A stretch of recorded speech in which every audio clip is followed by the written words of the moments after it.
बचपन का जो समय होता है हमारी ज़िंदगी का सबसे अच्छा और यादगार समय होता है। हालांकि वो समय कई बार हमारे माँ बाप के लिए चिंताजनक होता है क्योंकि उन्हें हमारी देखभाल करनी पड़ती है।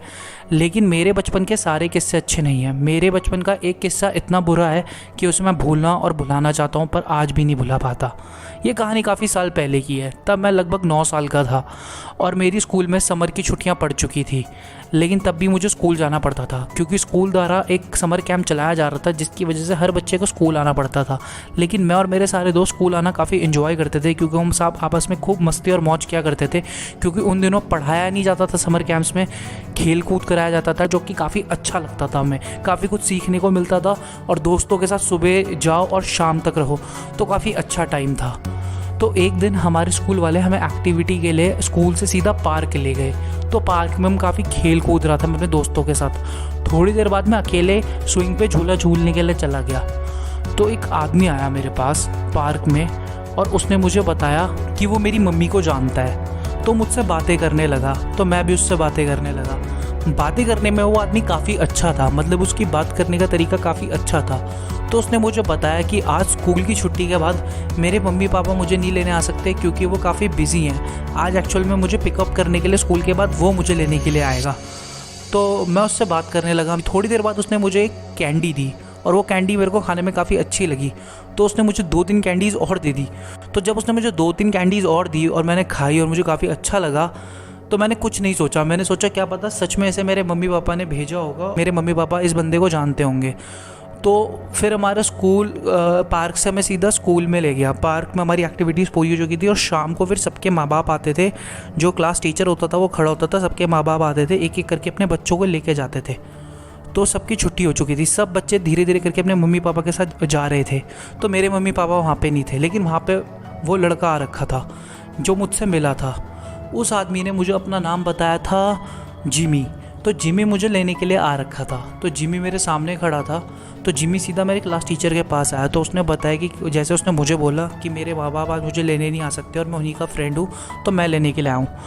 तो मेरे सर का नाम काल था। काल सर ने मेरी तरफ थोड़ी देर बाद देखा, ये मेक श्योर करने के लिए कि जिमी को मैं जानता हूँ कि नहीं जानता।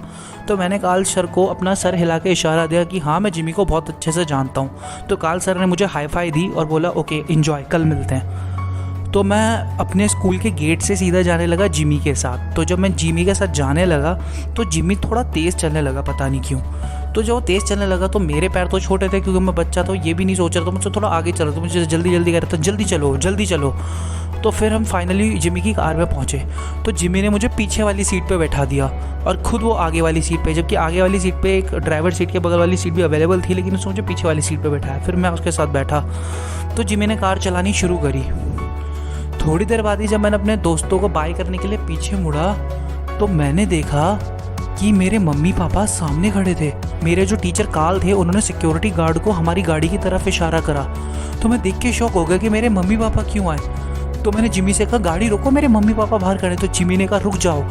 तो थोड़ी देर बाद ही जिमी ने मुझे कहा नीचे हो जाओ, चिल्ला के उसने मुझे कहा कि नीचे हो जाओ, कार के नीचे अपने अफसर कर लो। मैं काफ़ी डर चुका था और मैं बहुत ज़ोर ज़ोर से रोने लगा और जिमी को धीरे धीरे करके गुस्सा आने लगा। पर मेरे दिमाग में यही चल रहा था अगर जिमी ने मुझे कहा मेरे मम्मी पापा बिजी हैं और वो मुझे लेने नहीं आ सकते तो मुझे लेने क्यों आए थे, और वो सर सिक्योरिटी गार्ड को हमारी गाड़ी का इशारा क्यों कर रहे थे।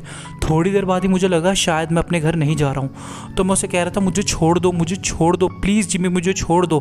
पर लेकिन वो अपने मुँह में बोल रहा था oh my God oh my God, oh shit oh shit oh shit, जैसे कि वो बहुत परेशान हो रहा है। थोड़ी देर बाद ही मुझे लगा मैं अपने घर नहीं जा रहा हूँ क्योंकि भले ही मैं 9 साल का था लेकिन मुझे अपने घर का रास्ता याद था। स्कूल से मेरे घर का रास्ता सिर्फ 25 मिनट का था और वो जिस रूट से लेके जा रहा था रूट बिल्कुल डिफरेंट था। तो मैं काफ़ी तेज़ तेज़ रो रहा था। तो लेकिन थोड़ी देर बाद ही मैंने सुना कि पुलिस का सायरन बज रहा है और हमारी गाड़ी का पीछा हो रहा है पुलिस की गाड़ी के द्वारा। और 1-2 गाड़ी नहीं 3-4 गाड़ियाँ हमारी गाड़ी के पीछे लग चुकी थी, जिमी की गाड़ी के पीछे। तो जिमी मुझे बार बार दोबारा चिल्ला के कहने लगा नीचे झुक जाओ। और जब मैं बहुत ज़ोर ज़ोर रोने लगा और बोलने लगा तुम मेरे साथ ऐसा क्यों कर रहे हो जिमी, मैंने तुम्हारा क्या बिगाड़ा है।